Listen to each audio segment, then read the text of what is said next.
tentang pembebasan budak. Huwa, pembebasan budak itu bisa terjadi dengan cara imma ijbarun. Yang pertama bisa terjadi dengan cara terpaksa atau dipaksa atau otomatis. Kapan? Bi antamallakal abdu nafsahu. Apabila seorang budak bisa memiliki dirinya. Yang awalnya dia milik orang lain, kemudian dengan beberapa cara dia berhasil membeli dirinya. Dan dengan membeli dirinya berarti sekarang dia memiliki dirinya sendiri. Maka dia otomatis dinamakan telah bebas.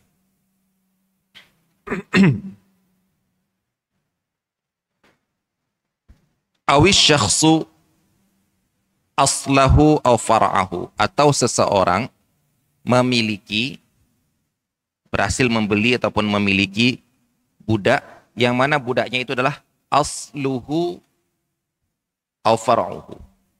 Budak tersebut adalah bapak, ibunya, kakek atau neneknya.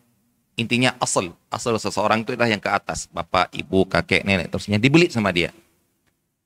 Begitu dia beli, tidak perlu harus dia bilang saya bebaskan kamu ya. Dengan dibeli langsung terbebas. Au far'ahu, atau yang dibeli oleh dia adalah yang ke bawahnya, anak, cucu, cicit dan seterusnya. Maka ini id'u ijbarin, pembebasan yang bisa terjadi secara otomatis. Au syahida bi'idqi raqiqin, atau dia bersaksi di pengadilan bahwasanya si fulan telah membebaskan budaknya. Dia dengar si fulan telah mengucapkan kata-kata saya bebaskan kamu. Kemudian dia bersaksi di hakim, di depan hakim, tapi kok masih dimiliki, kok masih disuruh-suruh, kok masih dijual. Ini nggak boleh nih. Ini keharaman yang berkelanjutan yang harus dicegah. Maka dia datang ke pengadilan, Pak, saya mendengar si fulan telah membebaskan budaknya. Ternyata di dalam proses pengadilan, dia tidak diterima persaksiannya. Mungkin ada indikasi-indikasi yang membuat dia tidak diterima persaksiannya. Apakah gara-gara ghairu dhabit, tidak kuat hafalan ataupun persaksiannya, atau ghairu adil, orangnya nggak pantas diterima persaksian. Intinya ditolak persaksiannya. Tsumma tamallakahu, kemudian dia berarti tidak diputuskan bebas budak tersebut karena persaksian dia ditolak. Di pengadilan tidak diputuskan budak tersebut bebas, masih budak si fulan. Kemudian yang bersaksi ini membeli budak itu, padahal kan menurut dia bebas nggak boleh dibeli, tapi gara-gara belum dihukum, divonis bebas, dibeli. Begitu dibeli, otomatis budak ini bebas. Kenapa? Karena dia telah bersaksi dia bebas. Ini pembebasan secara otomatis. Wa imma ikhtiyarun, ataupun pembebasan karena pilihan. Jadi benar-benar dari keinginan seseorang untuk membebaskan budaknya. Fayaqa'u bi sharihin, maka bisa terjadi pembebasan tersebut dengan lafal sharih, lafal yang jelas dari tuannya. Wahwa, apa bentuk lafalnya itu? Al-'idqu wal hurriyatu wa fakkur raqabati, yaitu kata-kata idqun wa hurriyatun wa fakkur raqabah. Ini kalau dalam bahasa Indonesia semuanya artinya adalah saya bebaskan. Wa bikinayatin biniyatin, ataupun bisa terjadi dengan lafal kinayah, lafal kiasan. Ini banyak tentu akan dapatkan dalam talak, ada lafal soreh, ada lafal kinayah, dalam rujuk ada lafal soreh, ada lafal kinayah, dalam wakaf ada lafal soreh, ada lafal kinayah. Maksudnya apa? Lafal soreh yang tidak punya dua makna. Semua orang paham bahwasanya maknanya ini. Kalau kinayah yang dinamakan dengan kata-kata kiasan yang bisa bermakna banyak. Berarti makna banyak ini siapa yang menentukannya? Niat. Nah, kita tanya sama yang mengucapkan, kamu bilang seperti itu niat talak enggak? Enggak kok. Selesai. Kita kembalikan antara dia dengan Allah Subhanahu wa taala. Kalaupun dia berniat talak tapi dia ngaku enggak niat talak, kita kembalikan urusan dia dengan Allah Subhanahu wa taala, sedangkan urusan qada, urusan peradilan, urusan hukum di dunia, kita terima apa adanya dari ucapan dia. Ya. Masalah dia benar-benar tadi niat talak, diucapkan dengan kata-kata ini. Kita mau vonis talak nggak bisa. Karena setelah kita tanya sama dia, saya nggak niat talak toh. Terus dia terus bergaul dengan istrinya, itu urusan dia dengan Allah. Urusan di dunia, apa yang diucapkan oleh dia. Begitu juga tentang pembebasan budak. Wahia, contoh apa yang dinamakan dengan kalimat kinayah adalah wahia ma yahtamilul itqa wa ghairahu. Ucapan yang bisa bermakna bebas ataupun selain bebas. Nah, pergi kamu. Udah kamu bukan urusanku lagi. Ayo, itu apa? Bukan urusanku bisa berarti kamu sudah silahkan uruskan diri kamu sendiri, ataupun dalam hal ini kamu bukan urusanku. Sana aku tidak ngurus urusan pribadimu, tapi kamu tetap masih budakku, kan bisa. Semuanya kemungkinan-kemungkinan. Nah, ini semuanya ditentukan dengan niat. Cara kita tahu niat dengan apa? Dengan kita tanya ke dia. Maka dia akan ungkapkan niatnya. Fa in a'taqa fi sihhatihi, kalau dia membebaskan budaknya ketika dia masih sehat walafiat, famin ra'sil mali. Nah, ini antum punya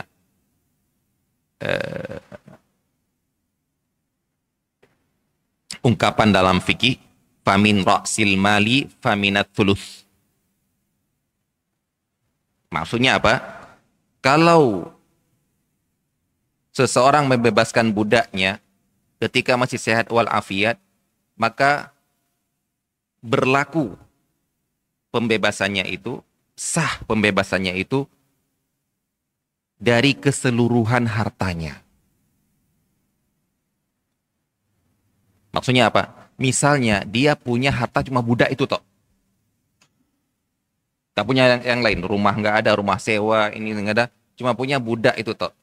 Kalau bebaskan budak ini udah dia kerja sendiri, dia harus kerja sendiri, dia cari uang per hari sendiri. Kemudian dibebaskan oleh dia sahabat. Saya bebaskan kamu. Sahkah pembebasannya? Sah. Walaupun cuma itu hartanya, ataupun 70% hartanya dia ini. 90% hartanya adalah budaknya ini. Yang lain apa? Mungkin yang lain properti kecil, apa kompor, baskom, piring di rumah. Harganya cuma sekian, tapi budaknya ini harganya mungkin ratusan juta. Ya kalau kita kalkulasikan budaknya ini 90% dari hartanya. Kemudian dibebaskan. Sahkah pembebasan itu? Sah. Walaupun 100% hartanya adalah budak tersebut. Au fi maradi mautihi, atau pembebasannya itu dilakukan fi maradil maut,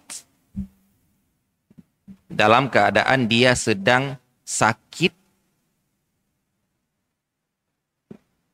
Nah, itu kalau dalam bahasa Arab atau bahasa fikih dengan namakan maradul mauti, sakit yang dia akan mati dengan sakit tersebut. Yang dokter sudah mengatakan sakit ini tinggal nunggu mati aja. La yurja bur'uhu. Enggak diharapkan akan sembuh dari sakit ini. Dinamakan apa? Maradul mauti. Yang tunjukkan nanti kalau belajar fikih akan mendapatkan bab pembahasan tentang maradul mauti.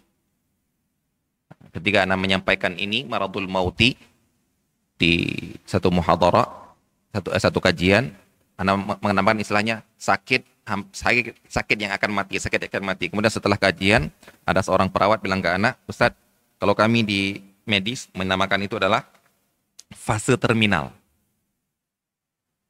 Jadi kalau orang mati, orang sakit parah, sudah dibilang ini sudah fase terminal. Apa masuk fase terminal? Tinggal dijemput ke kuburan. Nggak akan mungkin sembuh lagi. Oh, masya Allah, bagus. Jadi kalau kita namakan nanti, kalau dia sakit sudah fase terminal, nah nanti silakan antum cari hukum-hukum yang berkaitan dengan maradul mauti. Kalau antum mau bawa ke ahwal syakhsiyah, silahkan. Apa hukum-hukum yang berkaitan dengan ahwal syakhsiyah? Apakah talak boleh nggak fi maradil mauti? Hibah boleh nggak fi maradil mauti? Kemudian apalagi yang boleh, apa yang tidak? Kalaupun boleh, apa perinciannya? Itu ada pembahasannya sendiri. Beda dengan marad saja. Marad biasa yang sakit, yang akan sembuh, yang kemungkinan akan sembuh itu seperti sehat dianggap. Au fi maradi mautihi faminats thuluts. Maka yang boleh dibebaskan adalah budak yang masih seperti yang kalau yang budak yang nilai budaknya itu sepertiga hartanya atau kurang. Kalau lebih nggak boleh. Dia punya budak harganya 100 juta. Dia punya uang 600, total hartanya 600 juta. Dibebaskan budaknya ketika dia sakit fase terminal boleh? Boleh. Karena kurang dari sepertiga dari hartanya. Kalau lebih nggak boleh. Kenapa?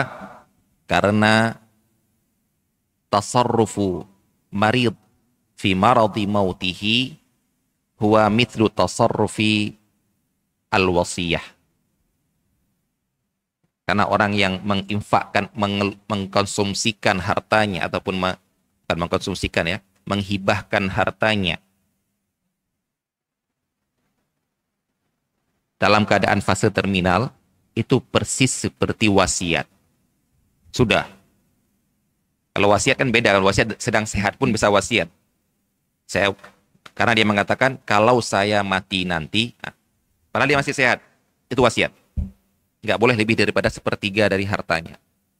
Nah, kalau dia sudah sakit hampir mati, fase terminal, walaupun dia bilang saya hadiahkan, saya hibahkan, dia nggak mengatakan kalau saya mati nanti, tetap dianggap ini seperti wasiat.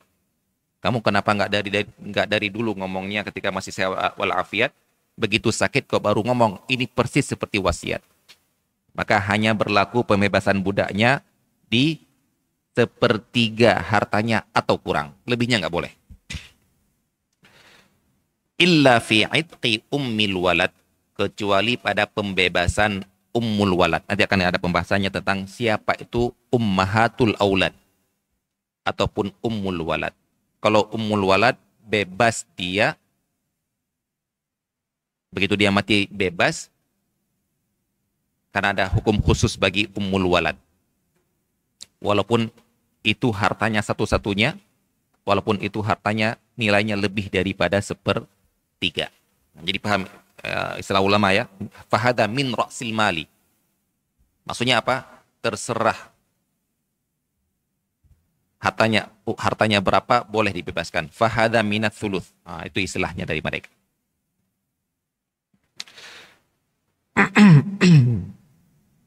Wa idza a'taqa ahadus syarikaini nasibahu. Sekarang budak yang dimiliki oleh dua orang atau lebih. Budak sayyidnya ada dua orang atau lebih. Kok bisa? Ya bisa saja, sebagaimana harta, sebagaimana tanah bisa dimiliki oleh 5 orang, sebagaimana properti bisa dimiliki oleh 2 orang. Kapan? Bisa dengan ikhtiar, bisa dengan ijbar. Dengan ijbar bagaimana? dengan otomatis seperti orang yang mendapatkan warisan. Seorang bapak mewarisi hartanya, di antara hartanya adalah seorang budak, anaknya 5. Berarti 5 orang ini pemilik budak tersebut. Ada orang beli, 3 orang beli seorang budak, maka budak ini milik 3 orang. Ini namanya syarikah fil abdi. Wa idza a'taqa ahadus syarikaini nasibahu. Kalau salah seorang dari partner ini, dari 2 orang pemilik budak ini, salah seorangnya mau membebaskan bagiannya dia. Misalnya dia punya hak, maksudnya 50-50, 50% kepemilikan A dan B. A bilang, saya bebaskan hak saya. Berarti sekarang budak tersebut separuhnya bebas, separuhnya budak. Dinamakan dengan muba'ab. Baik, apa konsekuensi dari perbuatan dia ini?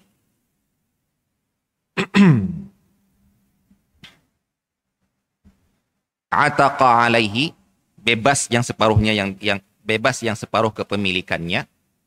Wasara, nah ada konsekuensi lain. Wasara bil i'taqi lima aysara bihi. Maka pembebasan itu menular.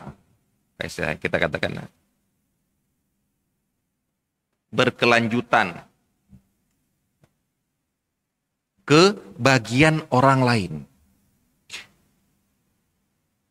Saya bebaskan punya saya, padahal kan 50%, tapi gara-gara saya bebaskan 90% ini, pembebasan itu bisa berlanjut, apa kita artikan? Berjalan, saroti, malah kita artikan berjalan, menularlah. Berlanjut ke pemilik orang lain, kepemilikan si B. Bisa terbebas juga. 5 aysara bihi, sesuatu yang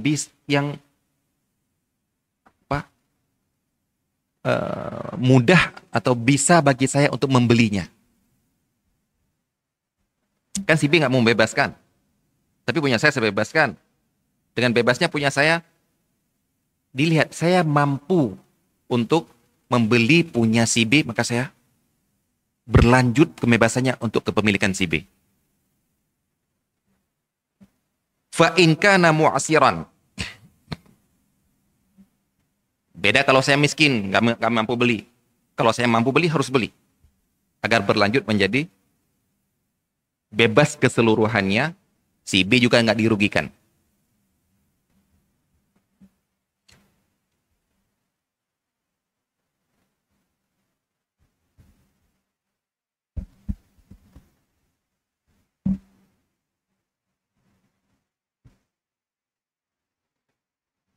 Kalau dia miskin, fa in kana mu'asiran, nggak mampu beli, au awsa bi'idqi nasibihi ba'da mautihi, ataupun pembebasannya itu dengan cara wasiat. Wasiat ya saya wasiatkan kalau saya mati, si fulan bagian saya bebas. Benar mati, bebas otomatis. Tapi apakah ahli warisnya wajib membeli bagian si B? Tidak. Karena harta dia sekarang bukan milik dia lagi yang mati ini, tapi sudah jadi milik ahli waris. Lam yastri. 2 keadaan ini, kalau miskin ataupun wasiat, maka pembebasan yang dilakukan oleh si A tidak berlanjut ke kepemilikan si B. Wa mata dhaqath thulutsu, ketika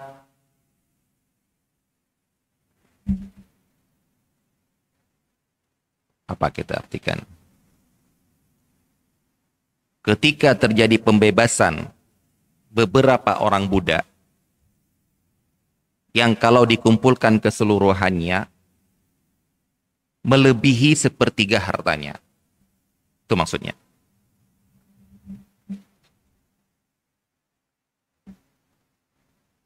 Seorang punya 3 orang budak, ataupun seorang punya 3 orang budak. Kalau cuma satu orang budak, masih di bawah 30%, 30 sepertiga dari hartanya. Kalau 3 orang budak, sudah lebih daripada sepertiga hartanya. Berarti sebenarnya dia dari 3 orang budak ini hanya boleh dibebaskan 1 orang tok. Ketika fi maradil mauti ataupun ketika wasiat. Intinya seperti itu ya. Dia hanya boleh membebaskan 1 orang saja, padahal yang diucapkan ataupun yang diwasiatkan ketiga-tiganya bebas.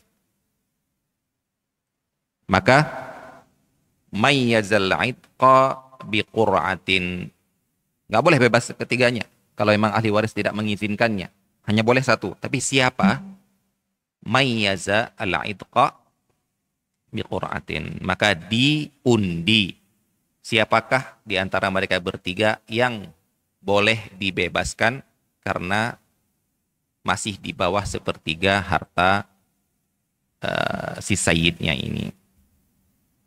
Baik. Yang berikutnya, babut tadbiri. Bab tentang salah satu model pembebasan budak dengan cara tadbir. Tadbir dari kata-kata dubur. Dubur artinya adalah yang di belakang, yang terakhir. Apa maksud tadbir ini? Yaitu orang yang membebaskan budak, mengatakan bebas budak, yang dikaitkan ataupun disyaratkan dengan kematiannya. Yang namanya dubur, dubur kan terakhir. Terakhir hidup dia mengatakan budaknya bebas. Maka dinamakan at-tadbir. Mudabbarah, budak yang mudabbar. Baik. Innama yasihhu min balighin aqilin mukhtarin. Sah pembebasan budak dengan cara tadbir bila dilakukan oleh orang yang balik, aqil, orang berakal, dan orang yang mukhtar, sukarela, tidak dipaksa.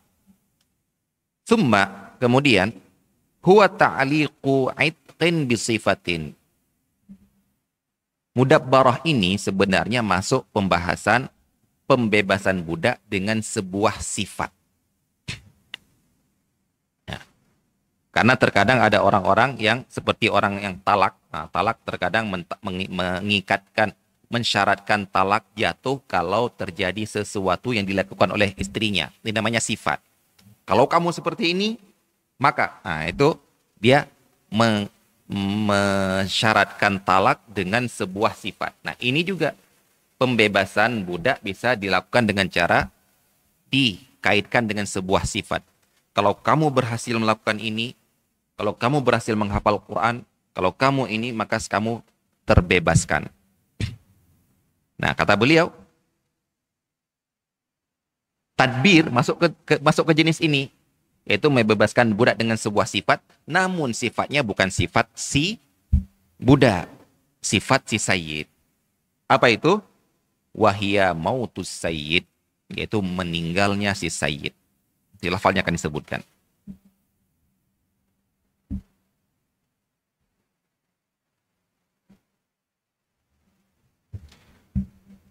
Fala yajuzur ruju'u anhu. Nah, ini ada ucapan-ucapan yang tidak boleh ditarik kembali dalam akad. Salah satunya adalah ucapan seseorang ketika dia mentaklik, melakukan sebuah akad, ucapan, mengeluarkan sebuah ucapan yang punya sebuah konsekuensi, tapi dikaitkan dengan sebuah syarat, sebuah keadaan, maka dia tidak boleh menarik kembali. Oh, nggak jadi ya? Nggak jadi ya, yang tadi itu nggak jadi ya, nggak boleh. Tinggal nunggu aja syaratnya itu. Dalam talak juga seperti ini. Hati-hati. Sebagaimana kalau kamu mengucapkan jatuh saat itu juga, kalau kamu kaitkan dengan sesuatu, maka nggak boleh kamu, oh nggak jadi ya yang kemarin ya, nggak ada. Tinggal nunggu aja itu. Maka hati-hati. Jangan bermain-main dengan lafal ini. Nggak boleh kembali lagi. Nggak jadi ya kalau saya nggak jadi ya. Kalau saya mati kamu nggak bebas juga ya. Masih jadi harta warisan ya. Nggak boleh lagi. Illa kecuali baru tidak berlaku kapan? Bukan dengan cara dia batalkan. Bi an yuzila milkahu anhu, dengan cara dihilangkan kepemilikan dia dari budak tersebut. Kalau masih dimiliki terus, syarat masih berlaku.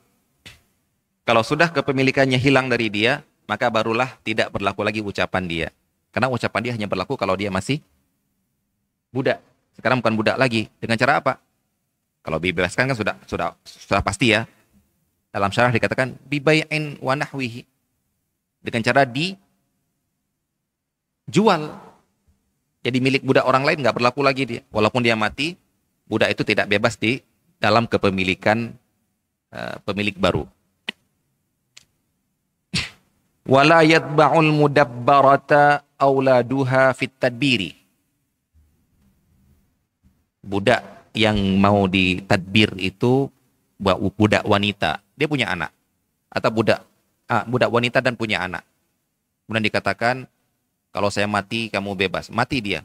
Yang bebas cuma ibunya, anaknya nggak bebas. Walayat ba al mudabbarata auladuha fit tadbiri. Yang bebas tetap ibunya tok, anaknya tidak, karena yang tadbirnya hanya disebutkan untuk ibunya.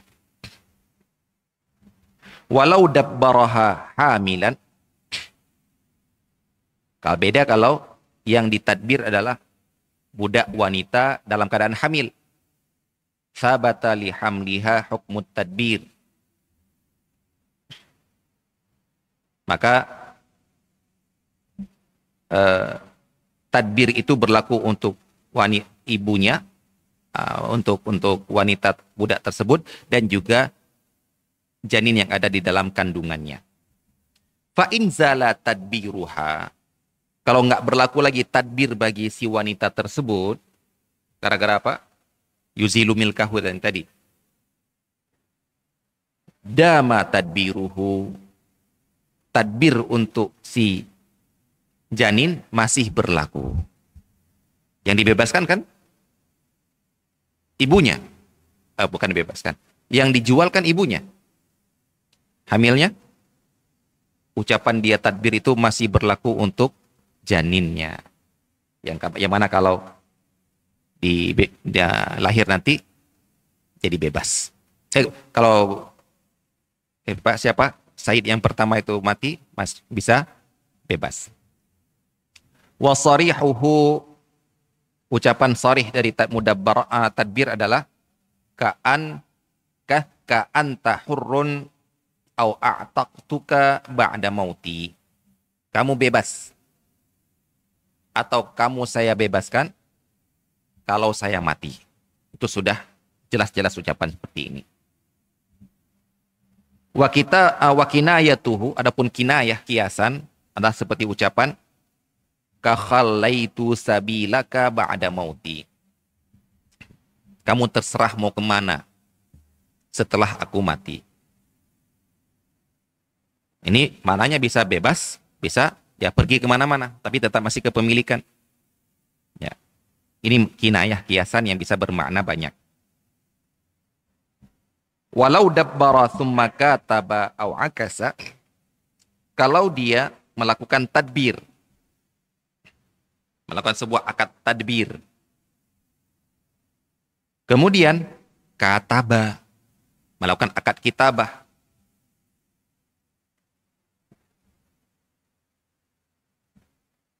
ada nggak? Melakukan akad kitabah.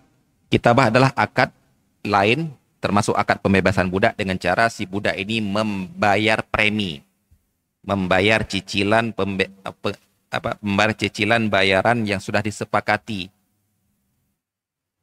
Nah, ini kalau ditadbir dia masih budak. Kapan dia bebas? Kalau dia mati. Kitabah hanya berlaku di kitabah bisa berlaku untuk budak, maka dia masih budak, silakan lakukan akad kitabah walaupun dalam dia termasuk masih mudabbar.